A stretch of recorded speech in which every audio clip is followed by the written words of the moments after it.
Sean Meagher, captain of, used to be captain of Latitude that everybody knows you from. How are you today? Good, thank you. I'm representing there. I got my little Latitude shirt and the... Amazing.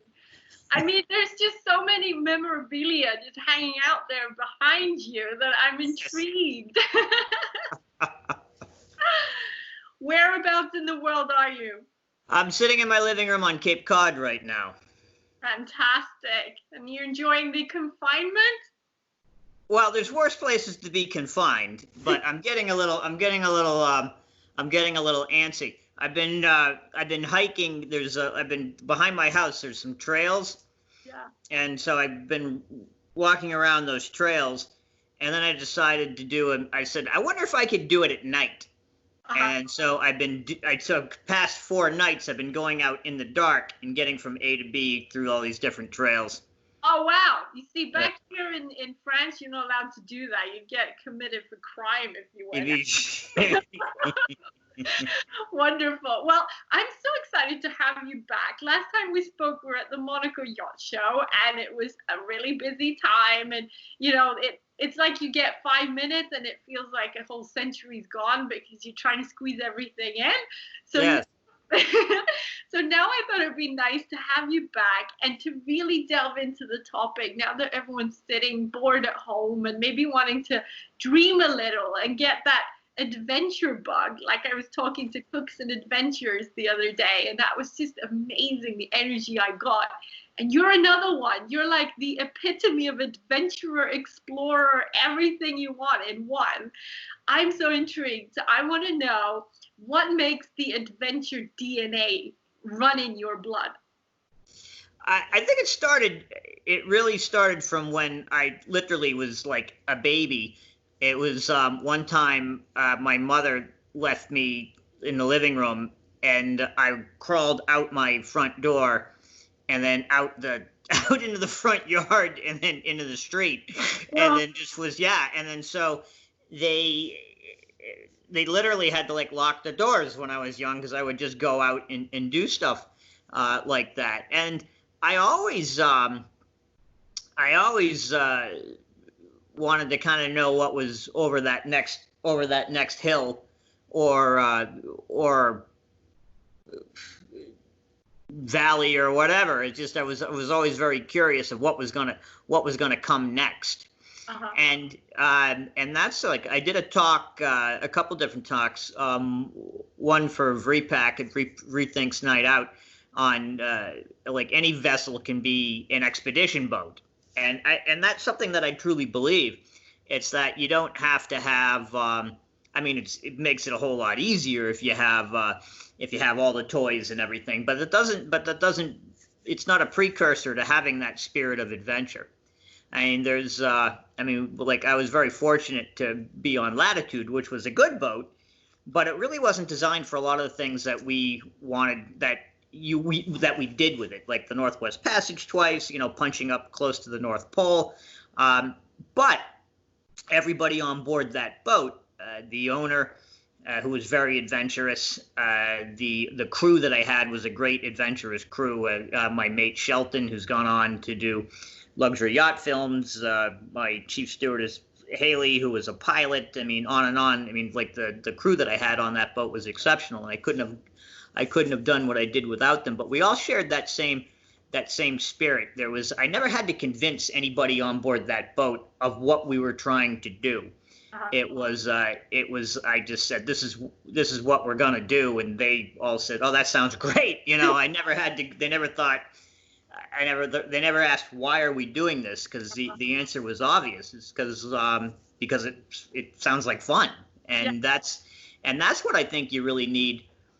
Part of a spirit of adventure, and that doesn't necessarily translate into physical adventure. But I mean, I know scientists and writers and artists that have that same spirit of what's around the corner. What can we do with this? And they look at things differently.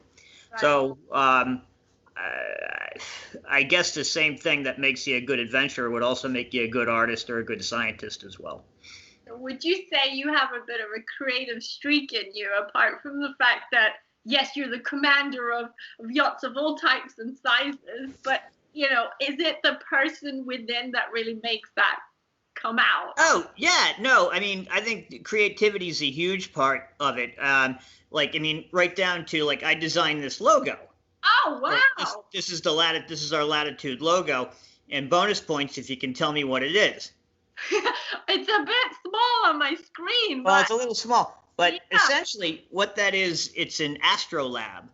And an astrolabe predates a sextant. Now, a sextant you would use to get latitude and longitude, but an astrolabe you can only find latitude with. And that's why I used it, or that's why I proposed to use it as a logo for latitude, because the only thing you can get with an astrolabe is latitude. And actually, it's just pretty cool as well, too. So anyway, but that, yeah, that type of creativity doesn't, like the way that I look at a chart or a map or how to do things, it translates into your whole life. And the people that I had around me, again, were all very creative people. And even in the interview process that I have, it's a lot like American Idol. Sometimes I feel like Simon Cowell would be like, you know, what do you got for me? And I asked, you know, I say to them, I said, well, if you're sitting in front of me, I know that you can physically do the job. Right. But what is it that differentiates yourself? What makes you special? And that's really what I want to find out. You know, it's early on in my career. I would try to, like, I don't know, like, not fix people's the wrong word, but just say, try to bring them up in certain areas. And what I've learned is that generally doesn't really work. So now what I'll do is I'll find someone's talents and say, how can we make those talents better? And that's really, and that's true for anyone. I had I had a chief stewardess, Haley, and I asked her, I said, one of the questions I always ask in the interview is like, if you could be anything, what would you be? And I mean anything. It's like a concert pianist, whatever. Yeah. And she said, I want to be a commercial pilot. And I said, okay. I said, I'll help you do that. I'll give you the time to do that. And she is a phenomenal pilot. And she's achieved those goals. I had another steward, my second stewardess. I said, you know, what do you want to be? And she goes, I want to be an illustrator. And I said, okay, well, I'm going to encourage that. And she did a lot of great stuff for us on board the boat. And she went on to illustrate a children's book for the boss's wife. Fantastic. Yeah. So that, I mean, and they were all very competent at their jobs on board the boat. I mean, things as far as like safety drills and all that stuff, all the stuff that you have to have as to be a crew member, especially a lot of the places where we cruised. They were very competent, but they also brought that creative side to them as well, too. And subsequently, they were able to point out to me things that I necessarily wouldn't have noticed, and then to exploit opportunities just because they were looking at things from a much more of a creative angle. And because I encouraged that on board the boat. That's fantastic. I love that because it kind of goes back to right now, right? We're confined and we don't have that opportunity to be at sea or you know, go about the daily jobs that we're supposed to be doing. And so that's an asset to actually have that other thing that you're good at and that you can exploit and maybe turn into something creative while we're waiting for everything to get back into normal. Normal is such an illusion. You know, in some regards, I mean, there's a lot of people that have been very negatively affected by this, especially the ones that got sick. Yeah. But then there's been the other ones that, you know, mostly like in the service industry, like bartenders and waitresses and stuff that just can't even afford food right now. And in the U.S., there's a lot of really good programs that have come up that have been helping that. But there's a lot of people that I've talked to that have enjoyed this de-escalating, you know, where It's given them time to think and reflect, to see what's important. There's people that haven't been able to connect with their families ever because of their jobs that are now doing that, and then thinking, this is actually kind of nice. You know, I heard a lot more success stories or good stories than I have of people at each other's throats. No, and this is from my own personal experience. It's like, how do you like being with your, cooped up with your wife as much? And I've heard overall positively, it's been great. We've really been able to reconnect. Well, that's the thing. People have been saying in all my interviews up until now, when we were before confinement period, like the luxury for them was time, and they all wanted to have that time. Yeah. And they have the time. Now so you got it. Use it, right? So that's cool. Yeah.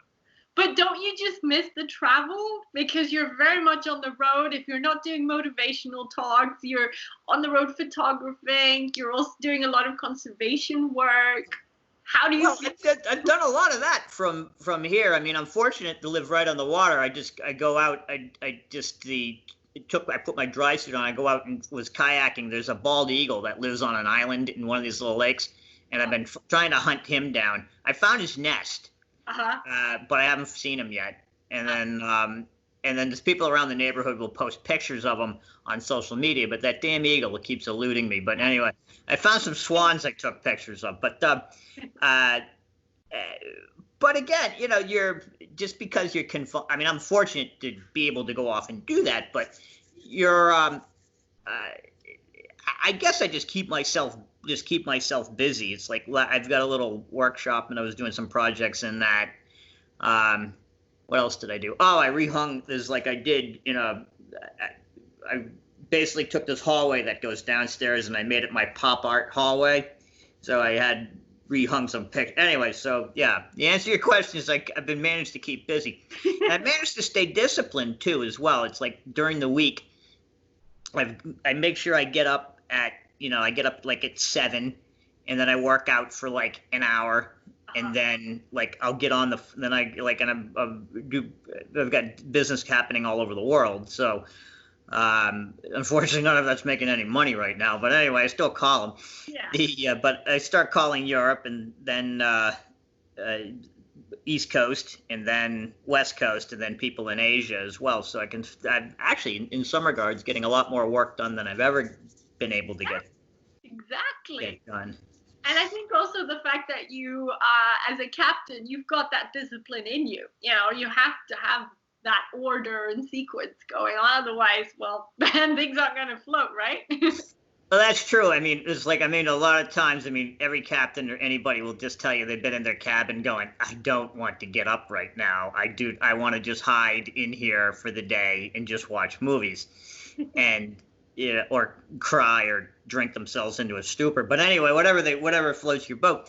But but you don't do that because you have other people that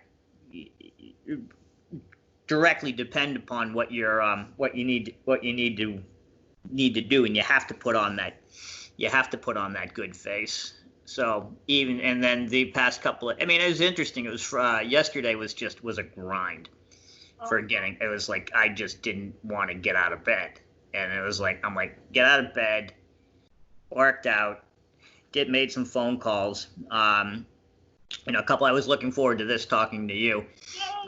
No, I really was. And then I said, like earlier in the week, I've got to get proactive and just whatever it is, whether I'm cleaning a closet or doing whatever, I've got to be proactive in moving forward. I think you should start your YouTube channel and do your talks, because you do them so well. I've seen you. Oh, thank you. Yeah. Explore Yacht Summit. I see it, the Super Yacht Forum in Amsterdam. And every single time, not just me, but all the people in the rooms that get enthralled and like drawn into the explorer and the adventure aspect that you bring out there. So we want to see more of this. I think that. Oh, thank you. Well, I've been getting, it's interesting. Someone asked me recently, they said, what do you miss most about being a captain or being a full-time captain? And what I missed the most about it is being innovative.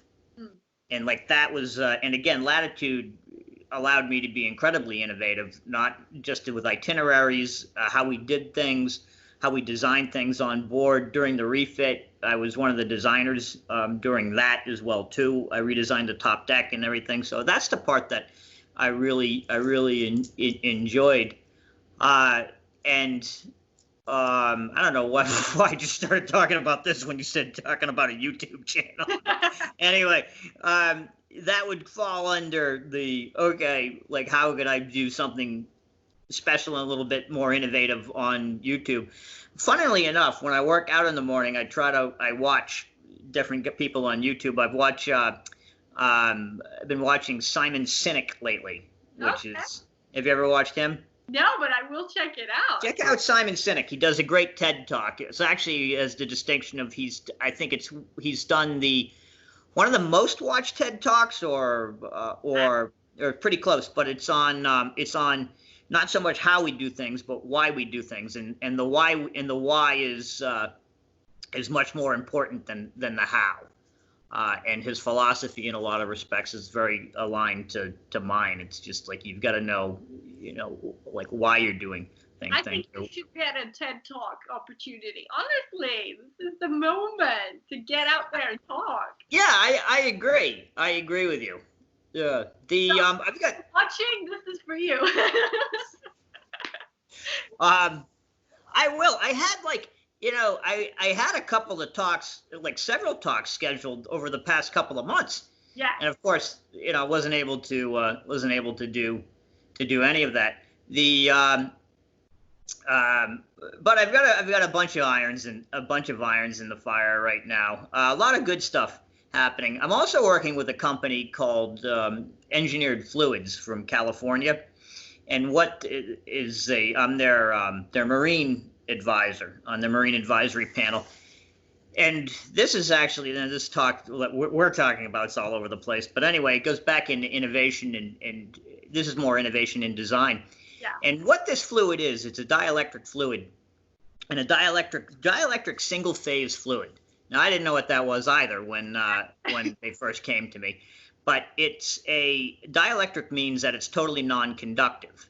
So it's you can't electrocute yourself in it. And single phase means that it never turns into a gas and it never turns into a solid. It stays in a liquid state constantly. It's been used by Bitcoin miners to put servers into this liquid that keeps them cool. And so they asked me for several applications in the marine field of what we could do with it. And the applications are just amazing. The first thing I did was, do you know what a shore power converter box is? Not really. Anyway, sorry, but every when you walk down the quay, yeah, on like at the Monaco boat show, you'll see all the boats that are plugged in. Yeah. Well, on the boat side of it, there's this box that takes the shore power and then converts it into power that the boat can use, whether the phase or amperage or whatever, it conditions that power. Now, it's always stuck in an area where there's limited ventilation. They're usually a humid area, and they produce a lot of heat. Well, anyway, what we did was I took an Atlas box and I dumped this Atlas box into this liquid to cool it. And it worked like a charm. It makes it intrinsically safer. It'll extend the life of the unit, and also too, we can dissipate that heat or repurpose that heat into making hot water, subsequently using less energy on board the boat. That's beautiful. Well done. Yeah, and that's just one of the applications. The other applications that we've been using it for are in design, like all the electronics underneath the bridge. Yeah. We could now take those and literally build them into bulwarks, build them into bilges, build them into anywhere, because we can seal them in this particular liquid.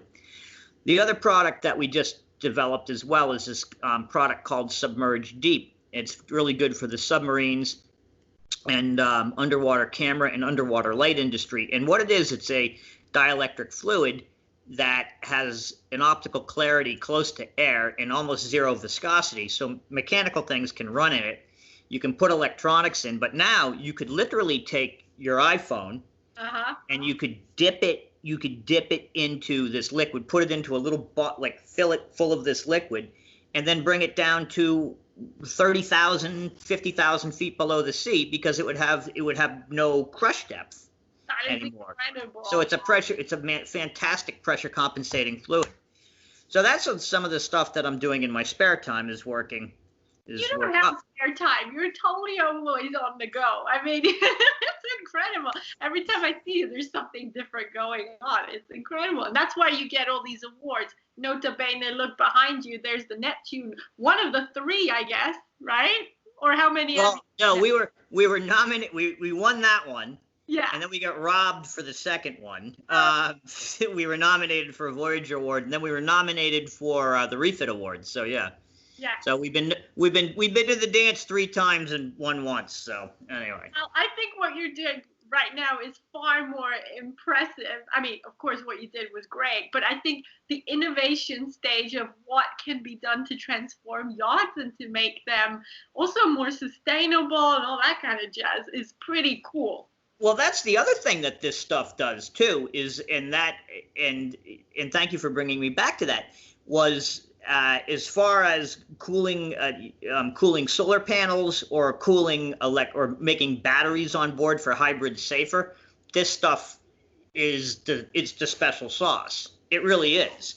And when it gets adopted, I've talked to there's a couple of different manufacturers that I'm very close to in naval architecture, some Dutch naval architects that I'm very good friends with, that are looking at it to use in a couple of their projects right now that I can't talk about.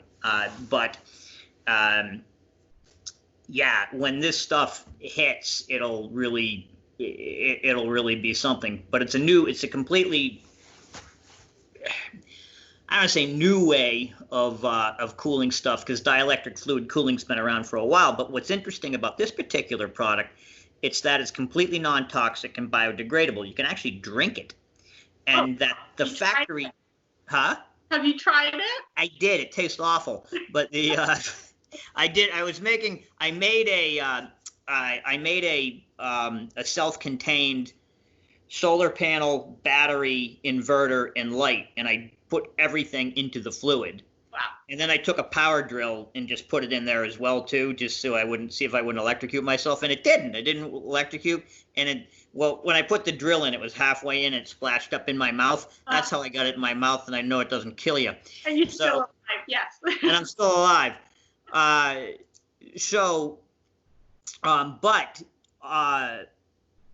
And again, as I was saying, that the factory, even the byproducts that we use that are made from this process are also completely non-toxic and biodegradable. So I'm listening to history here happening. This is pretty awesome. Yeah. No, I think again, it's if you look at the website engineeredfluids.com, it's when I started looking at it and looking at what this could do, the light bulb went off, and I went, "Oh yeah, this is this stuff is pretty special." Wow! So look at this. We're watching history in the making, and I'm sure you got the scoop first. Yeah, a lot of people are going to be interested by this. So next yacht show that we're allowed to actually go to, I think you're going to be quite in demand. Well, we're going to have a booth at Metz. Okay. So, which would be I think a more appropriate show. Yeah. For it, because that's on more the tech side of things. Yeah. And hopefully by then we'll have some projects actually in the work. We're talking again with a submarine manufacturer, a couple a drone manufacturer, and then underwater drone, and then I'm gonna talk over the next couple of weeks with some electric hybrid boat manufacturers as well.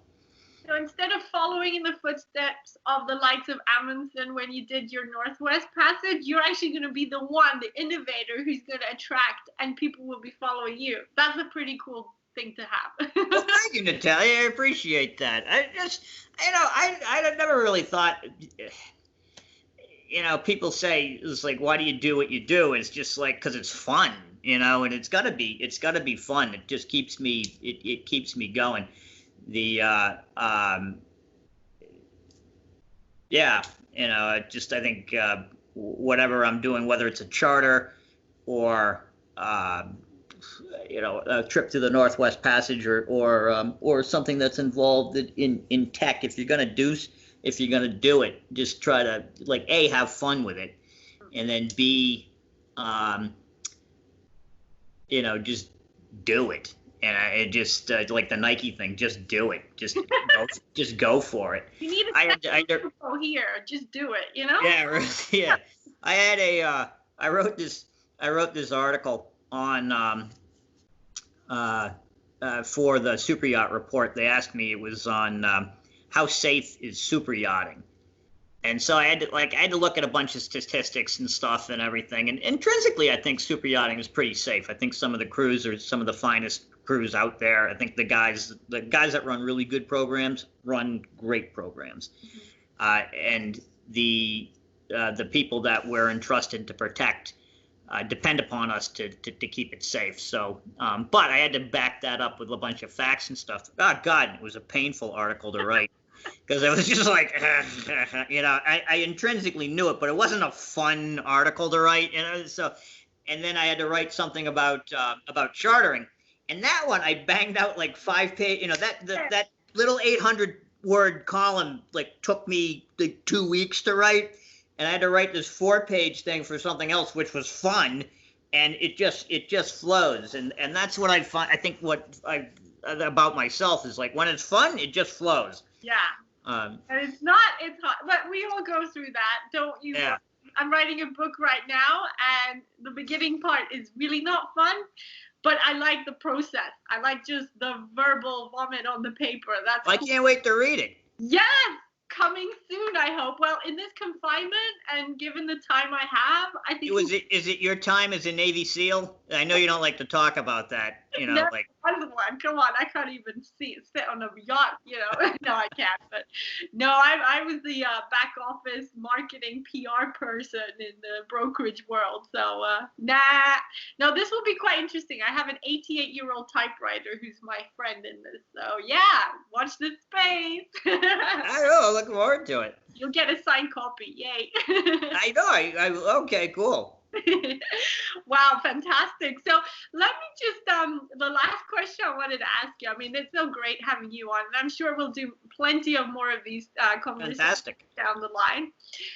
What is your top advice for people who are maybe losing it at the moment and really need to get that motivation and drive back on? This too shall pass. It was interesting. It's,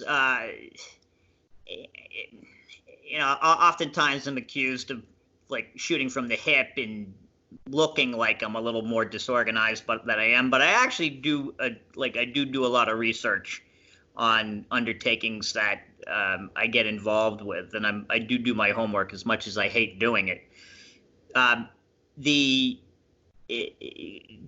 Oddly enough, coming into this, about 8 months ago, I started seeing kind of cracks in the global economy as a whole, and looking at all right, what's going to plunge us into something like this right now? I didn't see this one coming, but I started looking at businesses that made it during the 1930s, during the Great Depression. I started looking. You look at history, and there were, as much as there were fortunes lost, there were fortunes made. Right.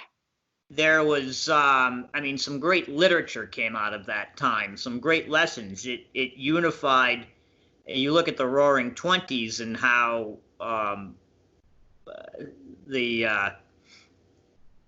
it was kind of like a me. It was like a me generation, and when everybody was in the same boat, countries pulled together and then pulled themselves out of a Great Depression. I mean, took a world war. Hopefully we're smarter than that. Yeah. But the long and the short of it is that it's everybody's in the same boat right now. Everybody's feeling the same amounts of pressure. Some more financially. Some of us are in believe me, my house is not a bad place to be stuck in. I'm not stuck in a one-room apartment somewhere. I'm fortunate about that, but it will 100% things will get better. Things have to get worse for things to get better. There's not a doubt in my mind in that. I was talking about this there from watching what happens to crews on board boats with long that were out for long periods of time. And years back, I ran a charter boat. We did 17 weeks straight of charter. Wow. I mean, like back to back. I mean, full on, 18, 20 hours a day with very demanding clients. And we killed it for that particular season. It was some of the best charters that I ever did. But watching just what pressure does to people. And I watched right about the 5-week mark is when the cracks start to show. And that's what I've seen just with this kind of whole lockdown.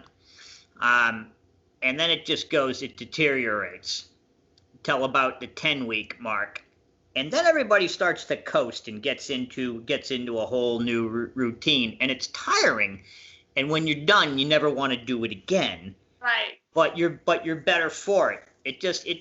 Things do get better. So that's my advice to everyone, is that there is a light at the end of the tunnel. Keep doing what you're doing. Write your books. Think of new things. Take this opportunity to relax. If you're in debt or owe a ton of dough, I mean, I am not independently wealthy. I have to work. I'm not working or doing anything right now. But I'm optimistic. I'm optimistic for the future. The same things that made you successful prior to this will make you more successful going forward. And I think also the innovators and those creative spirits will have a chance to show themselves and to determine themselves. And it will be very interesting to see how the yachting industry will look at the end of this, because I'm sure there's going to be some disappearances or some crashes or some, the good and the bad of it. And that's kind of good, because competition is great, and also situations that lead to it. You never know. Oh no, you look at like, I mean, the phoenix always rises from the ashes, and there's a phoenix within all of us. Nicely put. I love that. As the ending to this episode, love it. Thank you so much, Sean. This has been always a pleasure. And if anyone wants to stay connected with you, how do they do that? You can email me. I'll give you my personal email address, which is sean@allthingsfun.com. Or you can follow me on Instagram at Excitement Factory. Now, that's what I love about you. You're just positive all around. It's like a bubble of goodness. Thank you for this. And I'm sure we'll be touching base live very soon once this is out of the picture. And keep us motivated. Keep us happy. I'm so I will. Thank you, everyone, for watching. This has been an episode with Sean in his home. Amazing. And don't miss more episodes coming real soon. Check it out and like and subscribe. Take care, everyone. Bye. Bye.